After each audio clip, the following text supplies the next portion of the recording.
with this team in the Eastern Conference, there's really nothing to talk about. They're a 6 seed right now. If the season were to end, they're in the round. What do they call it? The round robin. Play-in games. The play-in games. If they lose 2 games, they're out, and they're singing to the birds. Okay, and that could be Doc Rivers' call for on his way out. I mean, this team, who was a top 3 seed last year, top 4 seed last year, right? I think they were 4. They were the number 1 seed. They were the number 1 seed. They lost to Atlanta. Yeah, they were a top 3 seed, top 4 seed last year. And now all of a sudden falling to 6. Yes, the Eastern Conference has gotten stronger. Chicago, Cleveland, Charlotte's better this year. Washington's been pretty good. I mean, the Boston Celtics and the Knicks have been just horrible. I mean, who would have thought that? But, I mean, the Eastern Conference is becoming more of what the West has been over the years, and the West has been more like the East, top-heavy, and that's all they are. When you look at the Eastern Conference and the strength of some of these teams, look at the Brooklyn Nets, you look at the Milwaukee Bucks that won a championship last year, and now Chicago. Do you think, when you look at this team, if they don't make a massive trade at the trade deadline, even trading Ben Simmons and not getting 2 or maybe 2.5 superstars in this team, do you think this team is a championship or even a playoff contending team? Yeah, I mean, they're a playoff team, and I mean, Embiid's like, I think he's like, I don't care what anybody throws at me. I think he's the top 3 player in the NBA. He's just ridiculous. So I think when you have a guy like Embiid, you're a playoff team for sure. Will they win a round? It's anyone's best guess at this point. There's just so much left. I mean, there's over half a season left to play. But I would certainly say that when you match them up against like a Brooklyn or a Milwaukee or a Miami, I would even say those are going to be tough matchups where I just don't think they have enough in the gas tank to pull that off. They've already beaten the Bulls twice this year, so I mean, I think I would have a little more confidence in a series against the Bulls.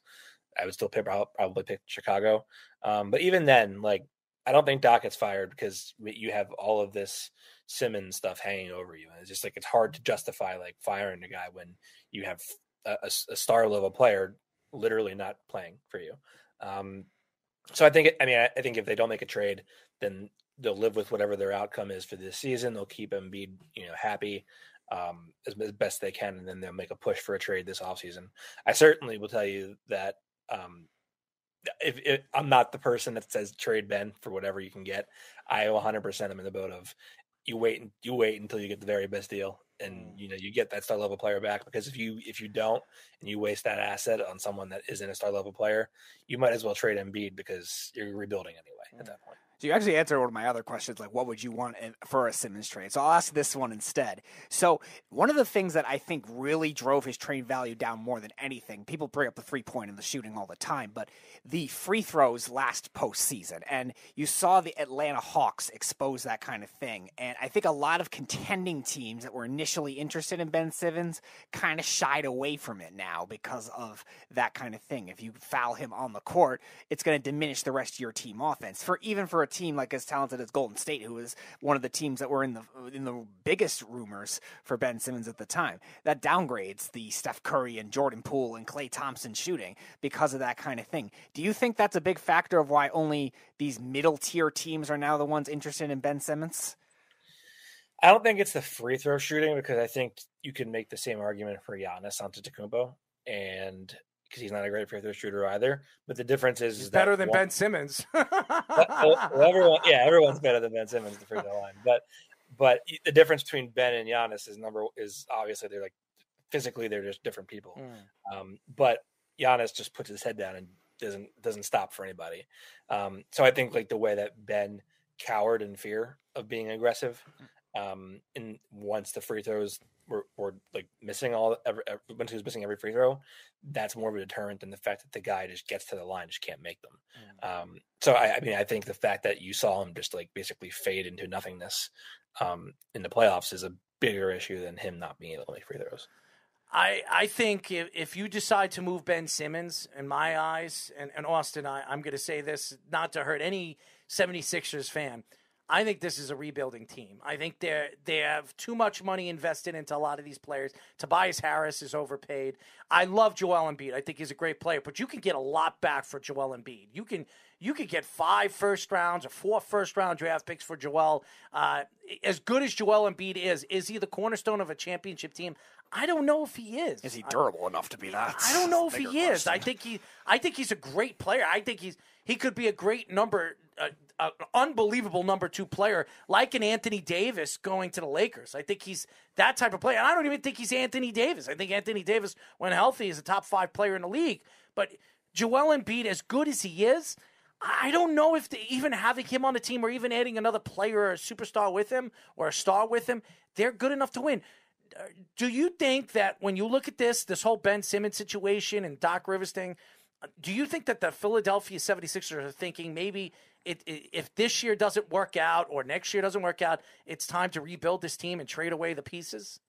No, I don't think that at all. I think they think that Joel is a top 3 player in the world, and I think I think he's absolutely better than Anthony Davis, no matter what. I think Anthony Davis is extremely soft, to be quite frank with you. So I think Embiid's durability has been better this season. He's definitely he's not out of shortcomings. I mean, he's not perfect, but I think he's certainly one of the 3 most dominant players in the league. And he's still 27, 28, and you don't just trade him away if this Ben Simmons thing doesn't go great. I mean, I think you look at the big picture here, and you have 2 and change left years in Tobias Harris's contract. Maybe a year from now, that becomes something that a team with a lot of salary cap or a lot of salary space and looking for picks will take on if you give them a first round or 2, and then suddenly you open up a max slot for Tobias Harris. And then, whatever you get in the Ben trade. I mean, I think it's certainly workable. In the short term, it's pretty ugly, but in the long term, I think if you put in the proper patience into it, it's certainly something that you can recover from. You also have to match the contract, Austin. I mean, you look at a guy like Ben Simmons. I mean, he's making what, $160, $170 million.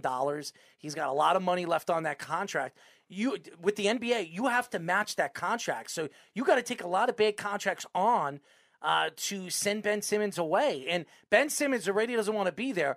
I mean, you're not going to get a superstar. I can't see a team be willing to give away a superstar knowing all this stuff that's going on and off the court with Ben Simmons, with his coach. I don't know who's going to offer them as many pieces that they think they're going to get, knowing that he's had problems on and off the court. Well, I think that's why you wait until a team also has problems with their players. Look at the Celtics. They're falling apart. And I think it's pretty obvious they're going to have to trade one of their 2 wings right now, eventually. Mm-hmm. I'm not a big proponent of trading guys within the division, but I mean, hey, if you're looking for a defensive wing to bolster your, what you have there, and then also be someone who's a better facilitator, hey, that's a workable deal. Especially if Boston believes we can't have both. We need to. I don't know if Boston thinks Ben Simmons is the answer. That's the problem. Well, I think it might just be a matter of. I got you. Look at the menu of options. Which is the best? Right. I got you. So besides Ben Simmons, so let's say regardless of what happens with him, if they trade him or not, is there any other trade deadline targets that you think the Sixers should pursue and why? So I think one thing they should be looking at is just role players that can just shoot and won't stop shooting no matter what. A lot of their problems have come with the double teaming of Joel Embiid and the spacing they have on the floor, because they have Danny Green, who's been I think has been underrated for them. Steph Curry has been fantastic. Tobias Harris has been okay. And Matisse Thybulle has been a non-factor on offense. You need shooters in that offense to really, make defenses sweat the decision of, do I double late or do I stay with my guy? Because that'll help not only space the floor, that'll help Joel dominate, really. So I think the more shooting help you can get Joel, that way teams can't just basically sell out and doubling him would be the better. And so any kind of shooter on the market that's just not like a high level player necessarily, just a really good high volume shooter. Like maybe a Doug McDermott, for example, is just something. As you guys know, we are talking to Painted Lines NBA reporter and Sixers writer Austin Krell. Last question for me, Austin. If you look at the NBA this year, and I think Kevin Durant, to me, is predominantly the MVP of the league. I think he's been sensational, really, with this Brooklyn Nets team, and now they're getting stronger with Kyrie Irving coming back, probably. I mean, Eastern Conference is better than it's been in a very long time. Since then, the 90s with the Knicks and the Miami Heat and the Boston Celtics. I mean, those were the times where the Indiana Pacers, Hornets, the Hornets. I mean, those teams, dominant Eastern Conference. Orlando, the way it is. yeah. Yes, you don't have to name teams. We got it. You look at everything that's gone on. Who do you think is the MVP if the season were to end today? Steph Curry, for sure. I think it's got to be Steph. I mean, this is as close they've been as to the pre-Durant Warriors, and he's 32, 33.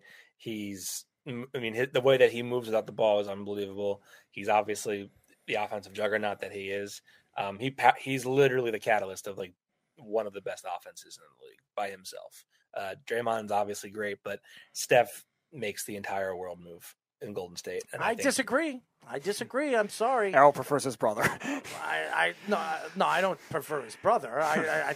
Seth Curry is not better than Steph, but You like him more, though. The better point guard in the Western Conference is Chris Paul. It's not even an argument or question. I just don't think Chris Paul gets the accolades because he doesn't score 27, 28 points. He's the guy that opens up the court for all the other players, and he makes everybody around him better.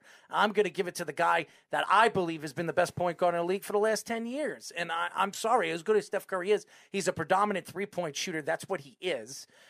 He doesn't make everybody around him better, because if he did, he would have, as an 11th seed last year going into the playing games, he should have gotten in the playoffs. He lost against John Moran, and he lost against LeBron James. And in my eyes, if you're a great player, you're going to catalyst your team into the playoffs, and you didn't do that.